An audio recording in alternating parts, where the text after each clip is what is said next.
माझ्या राजकीय सामाजिक जीवनामध्ये आता हे तर माझ्या बऱ्याच ताई बसलेले छातीचा कोट करून लढलेल्या माझ्या भगिनी राऊतचाळीवर साहेब, ज्यावेळेस माझ्यावरती राजकीय सामाजिक कुठलं जरी संकट आलं तरी तुम्हाला सुद्धा सगळ्यांना आश्चर्याचा बाहेरच्या गावच्या मंडळीला धक्का बसेल, हातात तलवारी घेऊन माझं संरक्षण केलेलं आहे माझ्या भगिनी. एसबी साहेब, तुम्हाला सांगू इच्छितो, ह्या पद्धतीने वागतो म्हणून मला गेल्या 10 दिवसात किती त्रास होत होता माझी मला माहित. परंतु मी जे विचार मांडलेले आहेत तेच विचार योग्य आहेत बांधव. कारण या ठिकाणी संपूर्ण राज्यामध्ये देशामध्ये आपण जीवन जगत असताना आज छत्रपती शिवरायांनी सुद्धा त्या काळामध्ये काय विचार केले, त्यानंतर राजश्री शाहू महाराज असतील, डॉक्टर बाबासाहेब आंबेडकरांनी सुद्धा सगळ्यांना संविधान का तयार केलं, घटना का लिहिली की सगळ्यांनी एकमेकाचा सन्मान करा, सगळ्यांनी एका विचारांना आणि कायद्याचं पालन करून सगळ्यांनी वागा. परंतु या ठिकाणी काही गोष्टी मला सुद्धा खटकू लागल्या, त्यामुळे सगळा काय लोड घ्यायचा ती माझ्या अंगावरती घेतला. मला 4 दिवस, कारण एखादा कुठलाही निर्णय घेत असताना मला माहित आहे त्या चांगला निर्णय घेण्याला त्रास हा होतच असतो.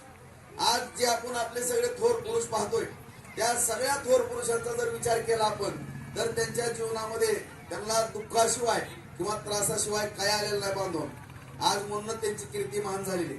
आज आपण या ठिकाणी सर्वांनाच बघतोय, सर्व थोर पुरुषांना, त्यांना प्रत्येकाला बघा काय जीवनामध्ये सुख लागलेलं आहे त्यांना. आयुष्यभर त्यांना सगळी मेहनत करा.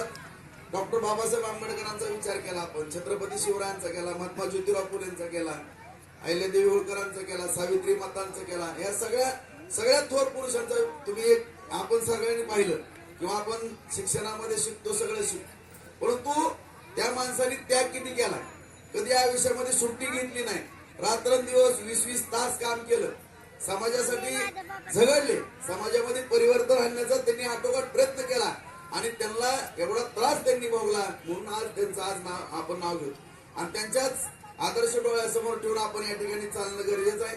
या ठिकाणी सर्वांनी सुख समृद्धीनं सगळ्यांनी आनंदानं मध्ये कुठलाही गोंधळ किंवा काही कुठाने न होता या ठिकाणी प्रत्येकाला आपलं आपलं जीवन जगण्याचा, गोरगरिबांना, सर्वसामान्यांना, प्रत्येक जातीपातीला या ठिकाणी हक्क आहे आणि त्या हक्काप्रमाणे सर्वांनाच आपलं आपलं जीवन जगून द्यावं ह्या मताचा मी आहे.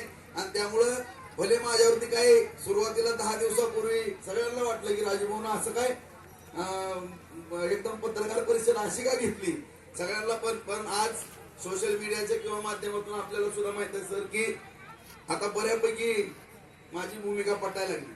कारण या ठिकाणी कुठलाही निर्णय रस्त्यावरती गोंधळ घालून किंवा हाणामाऱ्या करून किंवा काही होणार नाही.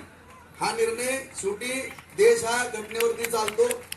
निर्णय होणार आहे तो विधानमंडळामध्ये होईल किंवा संसदेत होईल किंवा कोर्टामध्ये होईल.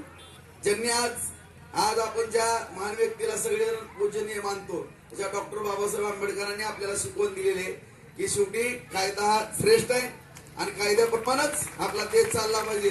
आणि त्याच पद्धतीनं जो निर्णय व्हायचा आहे तो विधिमंडळात, मी काही डायरेक्टली बोलत नाही, परंतु जे निर्णय व्हायचे ते विधिमंडळात, कोर्टात होतील. परंतु ह्या सगळ्या गोष्टी करत असताना आपण या ठिकाणी बार्शीमध्ये अत्यंत सुखासमाधानाने बांधून राहतो. आणि साहेबांना माहित नसेल साहेब, मी या ठिकाणी माझ्या बाबतीत तुम्हाला सुद्धा आश्चर्य वाटलं असेल की एक आमदार आणि राजेंद्र राऊत हा मराठा समाजाचा, माझे दलित बांधव माझ्यावरती का प्रेम करतात. मी लहान असताना माझी आई मला हुडकं द्यायची, मी कुठल्या दलित बांधवाच्या माझ्या भगिनीच्या घरामध्ये लहान असताना मला हुडकून द्यायची. मी का लहानाचा मोठा झालो.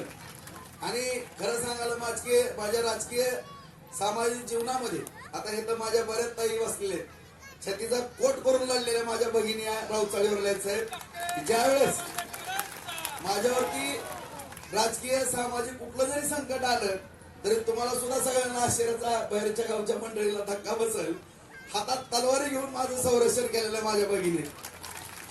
आणि त्याची उतराई मी या ठिकाणी प्रामाणिकपणानं करतो.